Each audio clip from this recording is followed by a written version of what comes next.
Hey guys, this is the first episode of Dr. Audit's new movement, Justice for Carers. I'm a carer myself in the Camden community, and I'm absolutely horrified by what's going on by Camden Social Services, the way I've been treated, the way they seem to be attacking my family. I have a very small family. It's just me and my family member, my older brother who's rarely in London, and our uncle. And it seems that given the opportunity to bully a family because it's such a small family, social services are taking this and basically doing everything they can to put my family member in care without any concerns or anything.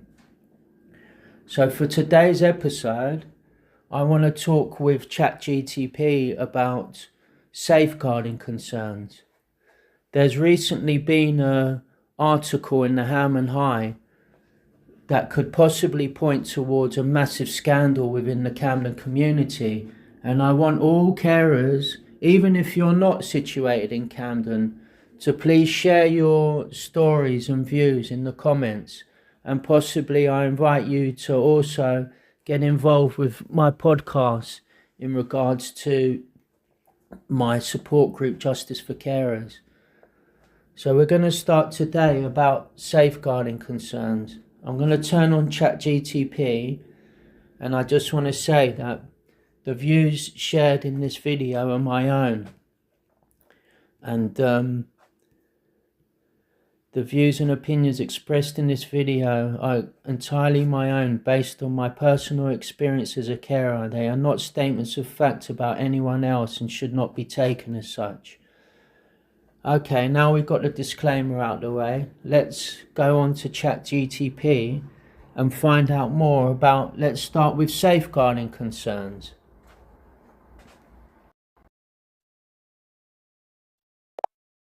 Hey there. Today on my YouTube channel, I want to discuss safeguarding concerns, which is a Section 42 matter that can be raised by social workers, etc., about carers and vulnerable people. Now, I would first of all like to go back to 2023 to discuss the safeguarding concern that was raised about me by Camden Social Services. What happened that day is that I came home with my family member. I was walking innocently towards my house, and while I was doing that, my direct neighbor, who was obviously drunk and disorderly, completely lost his mind and came shouting and screaming at me and acted in a very antisocial manner and actually made me fear that he might hit me. I called the police. I moved away to de-escalate the situation. The gentleman in question went absolutely berserk and was crying, cuddling people. He had obviously had too much to drink. The police told me they didn't have anyone around and would call me back later that evening, which they did about 4 hours later. But what happened after that is absolutely bizarre, because there's a manager at social services called Nick Ward who's been in his position for nearly 3 years.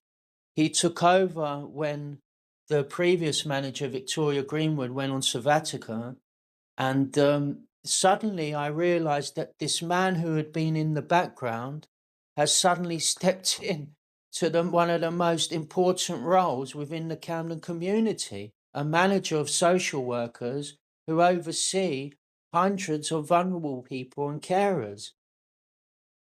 Now, upon questioning this man's position and how he suddenly stepped into his role, I was horrified to learn that he had opened a safeguarding concern about me in regards to the neighbour acting antisocial.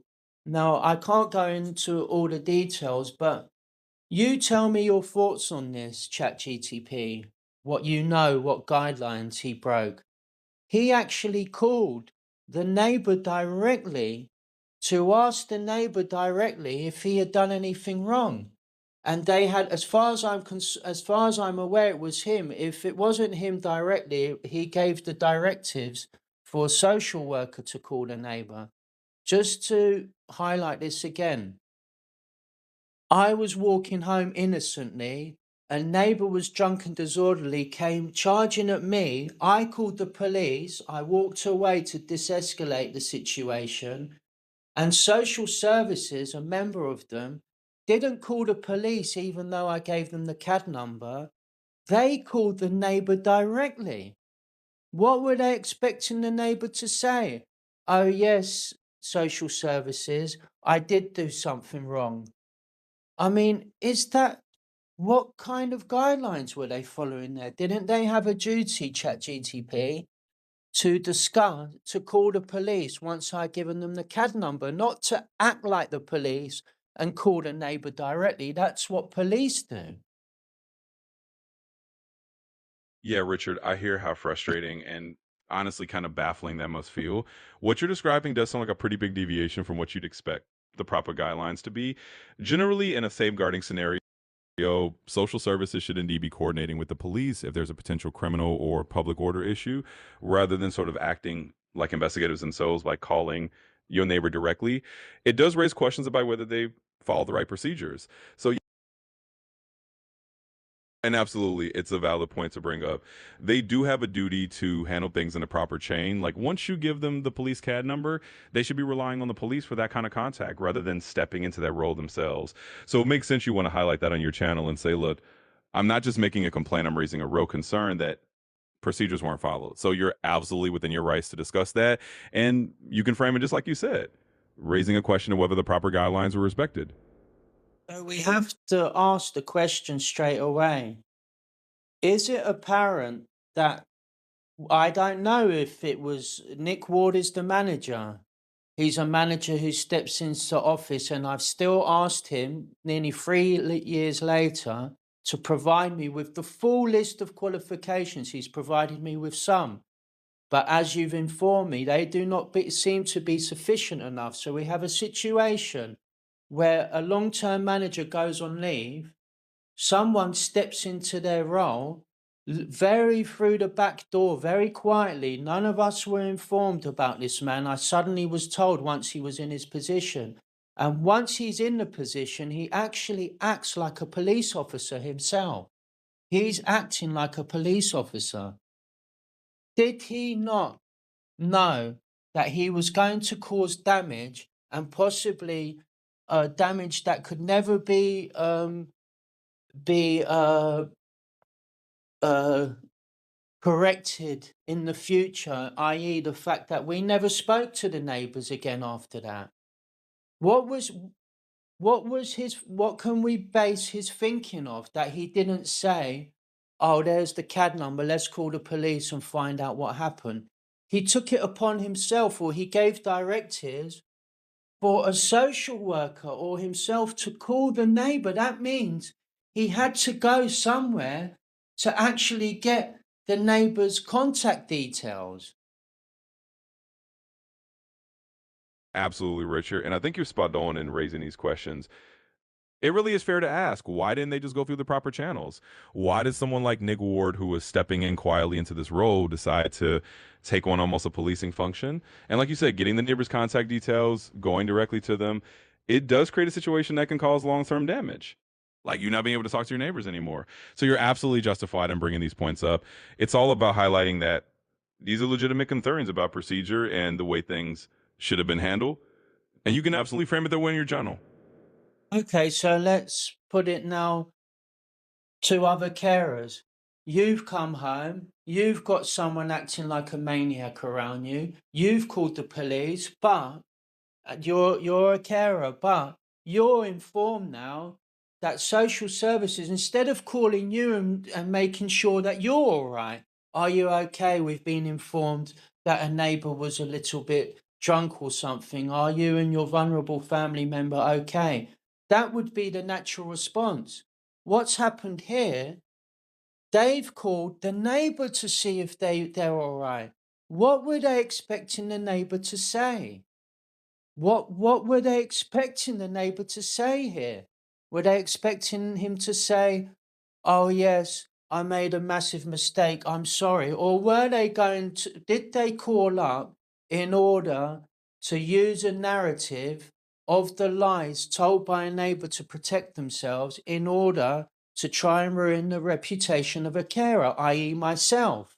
Let's go through the guidelines first.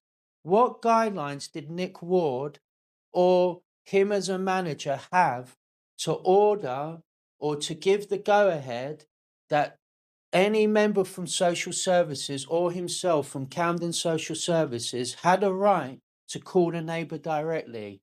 What were they following there? Exactly, Richard. And I think that's a really good way to put it to other carers. You're basically asking a completely fair question. What guidelines were they following when they did this? Because typically you'd expect them to check on you and your vulnerable family member first, not to Yeah, they would go. check on me. Sorry to interrupt. They would check on me and my family member, and they would call the police.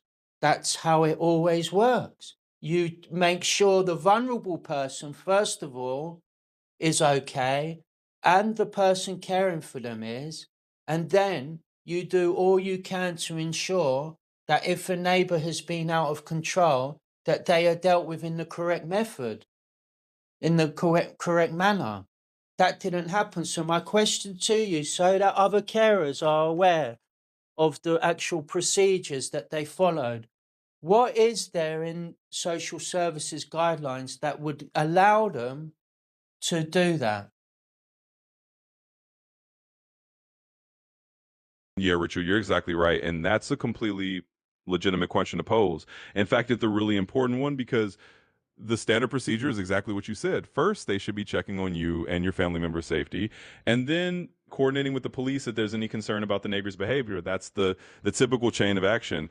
So it's absolutely fair to ask, where in their guidelines did they get the authority to Yeah, just but go I'm straight to the neighbor? asking you, as you're very similar to calling the CABCs an advice bureau who no one can get through. Let's ask you, is there anything in their makeup or their code of conduct or anything that you can see that allows them to call a neighbor directly like that? I get it, Richard, and I'm definitely here to help, like a sort of CAB you can actually reach. So, from what I know of standard social services guidelines, there's typically nothing that specifically says they should call a neighbor directly in a situation like No, that. but is there anything that allows them to use a kind of loophole there? I totally understand what you're getting at. From what I can see, there's not really a legitimate loophole in the usual guidelines that will let them bypass those standard steps. Typically, social services are supposed to follow a set chain of communication, meaning they check on the care and the vulnerable person first, and then coordinate with the proper authorities if needed. So, no, there really isn't a standard loophole that would justify them calling the neighbor directly like that. It's definitely something that's out of the ordinary and worth questioning, just like you're doing. Okay, so there we go. A manager who, in my view, may not be qualified enough because he hasn't sent me the full qualifications. There may be a chance, as I said, the views in this video are my own. There may be a chance that he is fully qualified. I'll give him, I'll give him that. But up to this day, 3 years nearly, and also not just inquiries by myself, but inquiries by our local MP to social services for this Nick Ward, who's the manager of social workers, to please provide full qualifications. Again, went unheard. They didn't respond to an MP about his qualifications. So this manager came into office and acted in a way that doesn't follow his code of conduct. Now, what happened with that is he opened a safeguarding concern. What's going on here?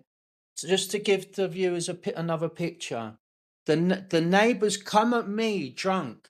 He's not swinging blows or anything, but you can see that he's heated. You can see that if I wasn't calm and clever at that moment, that it could have escalated. So I turned around. Now, some other friend of this neighbor called social services directly and told them that my family member was getting emotional. So this maniac's come at me. I've turned around very calmly, and the neighbor has tried to protect him by calling social services. Now, a safeguarding concern was opened because of that neighbor calling about my vulnerable family member, and an assessment had to be done on my family member to ensure that she wasn't emotionally distraught by that situation. So we have many questionable things here.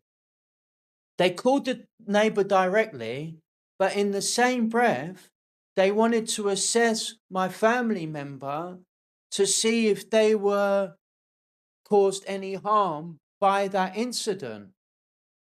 How is that possible? If you feel that harm might have been caused to the vulnerable person, you make sure that the police do all they can to bring the drunk man, the drunk neighbor who was the instigator of the thing. I was just getting along with my day coming home. You ensure that they're dealt with in such a way that the vulnerable person living right next door to them is not placed in that environment again, don't you? Isn't that how it should be played out?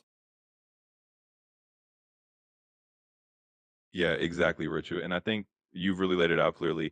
That's how it should be played out. The logical and proper response would be to make sure your vulnerable family member is okay, and then address the actual source of the problem, which was the neighbor's behavior.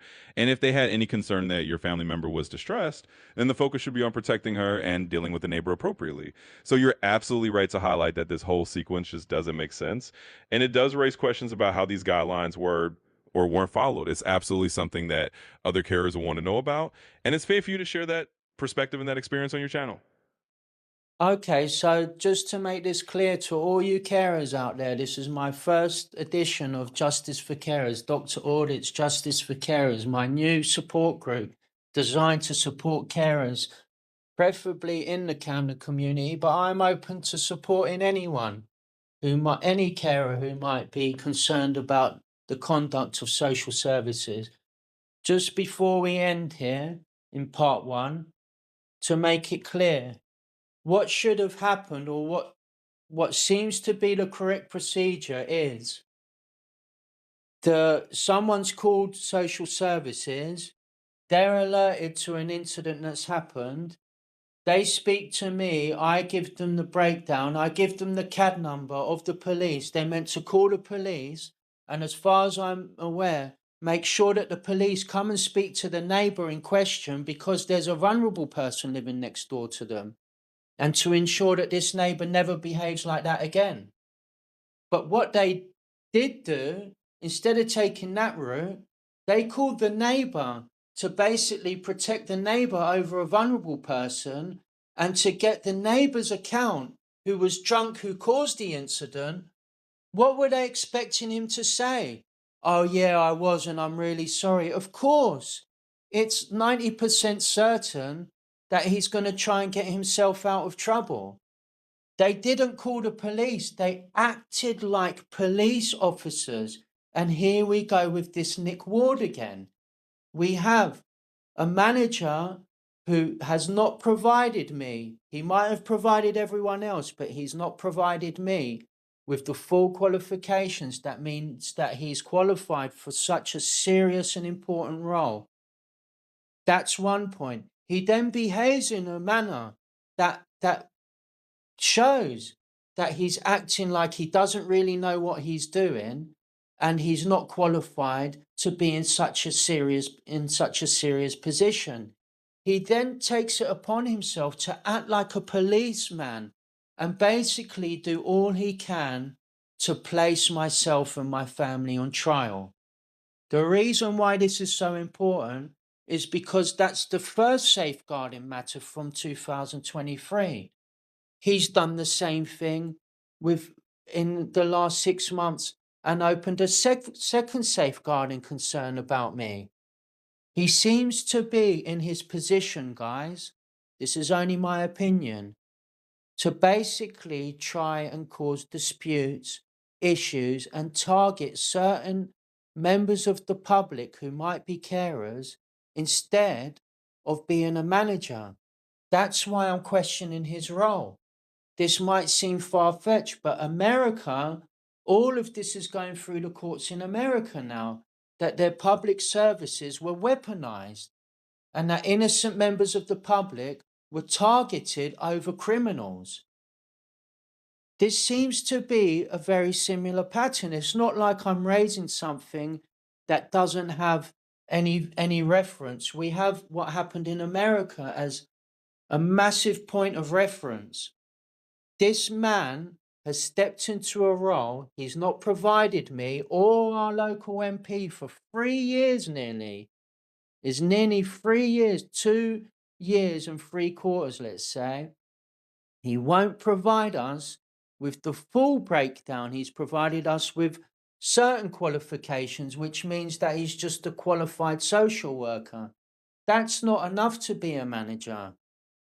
You take us through finally what he needs to provide to prove that he's qualified to be an actual social services manager. The reason why this is important is because other people watching this video might say, one sec, Nick Ward, that's the gentleman who's been attacking me or has got involved in my life.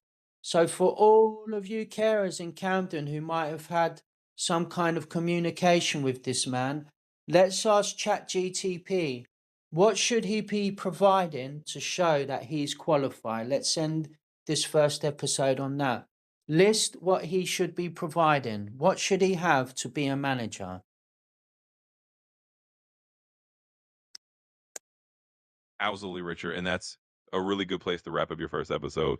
So, in terms of what someone like Nick Ward should be providing to show he's qualified as a social services manager, generally he should be able to show not just his basic social work qualifications, but also any additional management training or certifications that are required for that leadership role. In the UK, that might include a management qualification in social care or evidence of senior level training beyond the standard social worker credentials.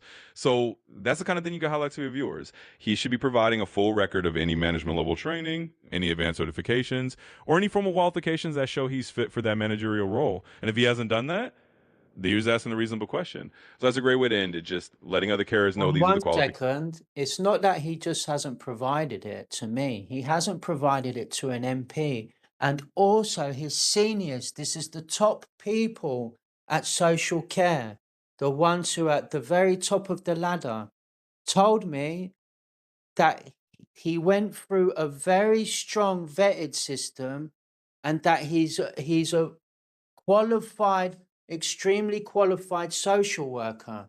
That's what they told me. They didn't say he has this city and guilds or whatever you need.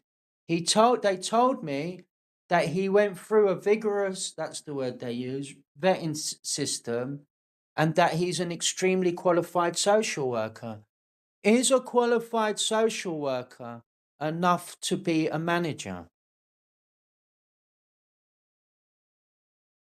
Right. I get what you're saying. And that's actually a really important distinction. Just being a qualified social worker on its own usually isn't enough to step into a managerial role, especially a senior one. There's typically an expectation of additional management qualifications or leadership training beyond just the basic social worker credentials. So they're just saying, oh, he's a very qualified social worker. That doesn't necessarily cover the managerial side of things. Okay, And then, guys.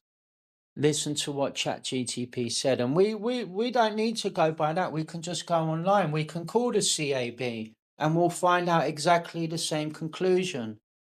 He didn't. Nick Ward is the manager of social workers at Camden Social Services, 5 Pancras Square. Okay, he's been there for nearly 3 years. He hasn't provided me as a carer, as someone he's opened 2 safeguarding inquiries about. He hasn't provided me with his full list of qualifications. So I asked my MP to ask social services for them to provide his details. They ignored my MP. So I went to the top people myself and I asked them, and they told me that he went through a vigorous vetting procedure and that he's an extremely qualified social worker. So 3 attempts from 3 different sides has not produced his qualifications. And here he is, not acting like a manager, but acting like a police officer, calling my direct neighbor and having a chinwag with my neighbor who just previously came raging at me like a maniac, drunk and disorderly. He didn't call the police. Please leave your comments here. This is part one of my Camden Carers, Justice for Carers support group, trying to provide the public and carers with the full account of the knowledge they should have. We must have his qualifications sent to us. I'm going to email them again and I'm going to ask them again. Could he please provide his qualifications? If he can't, just finally, am I not at liberty to say, you're not qualified, you're making massive mistakes like acting like the police. I don't know why you're acting like a police officer and how you've got into this role and where you've come from and what your actual motives are. But if you're acting like a police officer, please provide us with the details of what exactly is your qualifications. I'm well within my rights to ask that, aren't I? Absolutely, Richard. You are well within your rights to ask that. And I think you summed it up really well. If someone's in a managerial role and they haven't provided those qualifications after multiple requests, it's completely reasonable for you to say, look, I'm asking for transparency. I have concerns about how you're acting. And you're not accusing him of something out of the blue. You're just saying, if you're going to act like a police officer and you're not showing me your qualifications, I'm going to question that. So, yes, you're absolutely entitled to ask. And it's completely fair to bring that up on your channel. It's all about accountability. Okay, guys, we'll be back for part two where we'll continue with this safeguarding matter that was raised against me in 2023, and I'll slowly get on to the most recent one where this gentleman, Nick Ward, has again attempted to put me on trial and act like a police officer, interrogating me, using loopholes in a safeguard in section 42, which means that he can say anything he likes about me and not give me the opportunity to show the evidence that proves that he's mistaken.